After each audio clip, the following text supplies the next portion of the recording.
de cette foule. La Bible dit qu'il fut rempli de tristesse. Même si nous ne mettons pas en considération toutes ces autres choses que Jésus a fait en tant que Jésus, Sauveur, Fils de Dieu, mais c'est un ami. Il venait de faire 3 ans avec lui. Ils avaient développé une certaine communion, une certaine joie d'être ensemble. Et cet ami, qui ne leur faisait pas du mal, dit « je m'en vais ». Ça donne quand même une tristesse. Mais lui il dit maintenant, je vous l'ai dit, qu'il vous est avantageux que je m'en aille, que je peux vous être utile, mais il y a quelqu'un qui est beaucoup plus spécialisé dans la consolation. Celui-là, il faut qu'il vienne. Mais la mission que nous avons, les prérogatives qui nous concernent, c'est que pendant que je suis là, il ne vient pas. Donc il vous est avantageux que moi je m'en aille. Quand je vais demander au Père et il vous l'enverra. Il dit, il vous est avantageux. Vous savez, le terme que Jésus utilise dans ce texte, il vous est avantageux. Il dit, je prierai le Père et il vous donnera un autre consolateur. J'aime beaucoup la référence au texte, aux textes originaux.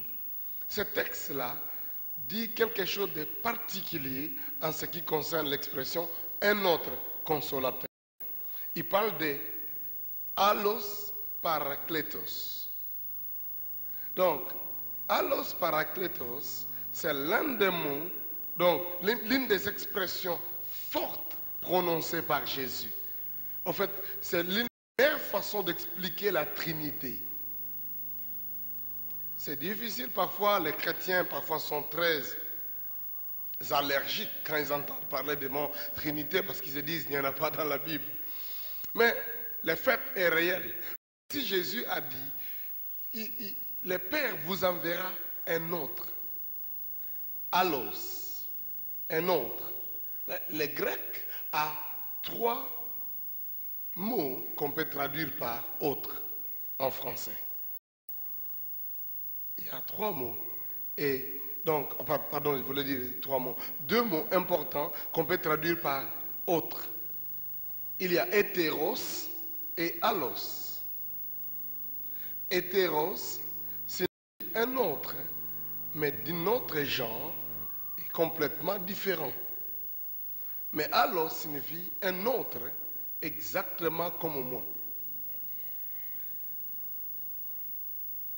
Un autre qui n'est pas moi, mais qui est exactement comme moi. Alléluia. Donc, il ne vous enverra pas un hétéros, parakletos, mais il vous donnera allos, exactement capable de faire ce que je vais faire pour vous, mais qui n'est pas moi. Il n'est pas moi, mais il est exactement comme moi, de la même nature, de la même capacité, c'est-à-dire Dieu est comme moi. Alléluia. Mais qui n'est pas moi. Et il ajoute parakletos. Ça donnait un mot fort que ce que nous avons dans la traduction française, consolateur. Il est vrai que quand les traducteurs devaient prendre le temps et choisir le mot parakletos, et en le traduisant à consolateur, ils ont préféré donner le sens global de ce que ça signifiait. Parce que parakletos est un terme juridique.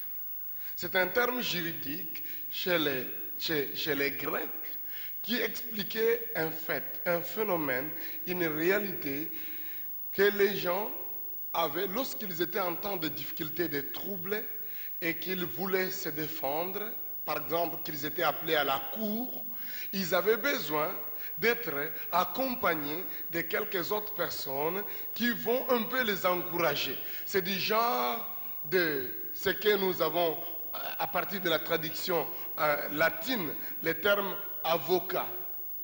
Donc, Paraclétos, c'était quelqu'un qui accompagnait un ami à la cour parce que cet ami-là ne sait pas bien parler, ne sait pas bien se défendre. Alors on lui donnait un paraclétos où un autre ami s'est proposé pour dire « Moi, je parlerai mieux sur vous et je peux vous défendre. Je saurai dire exactement et je connais l'autre camp. Je saurai exactement faire échec à l'autre camp. » Alléluia. Donc, alors c'est comme ça. C'est de là est venu le mot parallèle. Parallèle. Et vous comprenez, quand il dit allos parakletos, il associe le mot allos avec para, qui fait ce que nous connaissons en forme géométrique, parallélogramme, c'est-à-dire exactement comme moi, mais allant à côté de moi, qui n'est pas moi. Donc, quand on dit deux lignes parallèles, c'est-à-dire ce sont deux lignes qui sont exactement la même chose, qui ne sont pas une ligne, mais qui sont de la même nature, qui vont dans la même direction, et ils sont l'un à côté de l'autre. Je ne sais pas si je me fais comprendre. Alors Jésus dit, je vous enverrai allos para klétos, parce qu'en fait, klétos veut dire appeler ou tracer, à être à côté. Et quand il est à côté de celui qui est para, c'est-à-dire il ne vous abandonnera jamais, il sera toujours avec vous lorsque vous aurez des problèmes. Comme les pasteurs Diama disaient tout à l'heure, que vos problèmes vont être résolus parce que nous parlons de paraklétos. Alléluia. Je me fais comprendre ce matin. Paraklétos. Il dit allos paraklétos. Je ne vous donne pas un cours de grec ici, je n'ai pas en vue, mais je voudrais seulement que vous fassiez une image de ce qui se passe lorsque Jésus dit à ses disciples tristes, il dit attention, moi je peux vous envoyer partir et je resterai. Si vous allez en Galilée, je resterai en Judée. Mais je vous enverrai un autre. Celui-là, il est allos paraklétos, c'est-à-dire il ira toujours à côté de vous, parallèlement avec vous, disant exactement ce que j'aurais voulu qu'il dise à votre place, et vous réussirez toujours. Ah, alléluia. Celui-là qui vous quittera jamais. Donc celui-là qui est appelé à marcher à côté de vous. Jésus dit, je vous enverrai celui-là. Et cela était très important. Il dit, il faudra qu'il vienne, celui-là, le Saint-Esprit. Comme ça, vous pouvez être toujours consolé. Vous vous rendez compte, quand quelqu'un qui a un problème, soit-il de quel genre, mais qu'il sait avoir un avocat compétent, même s'il ne connaît pas la langue, mais l'avocat connaît les ordonnances, connaît la loi et les articles. Il défendrait convenablement. De telle sorte que la présence du Saint-Esprit dans la vie du croyant rend les croyants toujours vainqueurs. En face de l'ennemi. C'est pourquoi je disais, moi je crois que l'Église, le temps que l'Église est en train de perdre pour connaître le diable, l'ennemi, les puissants des ténèbres, c'est un temps perdu. L'Église devait s'intéresser à s'assurer de la présence de allos paraklétos, parce que la Bible dit, lorsque l'ennemi viendra comme un fleuve, l'Esprit de l'Éternel le mettra en fuite. Oh, alléluia! L'Esprit de l'Éternel les mettra en fuite. Celui-là qui sera toujours à côté de vous.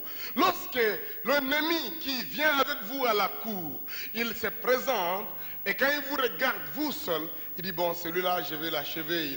Mais quand il se rend compte que vous avez l'avocat le plus réputé de la contrée, alléluia, même ses arguments tombent.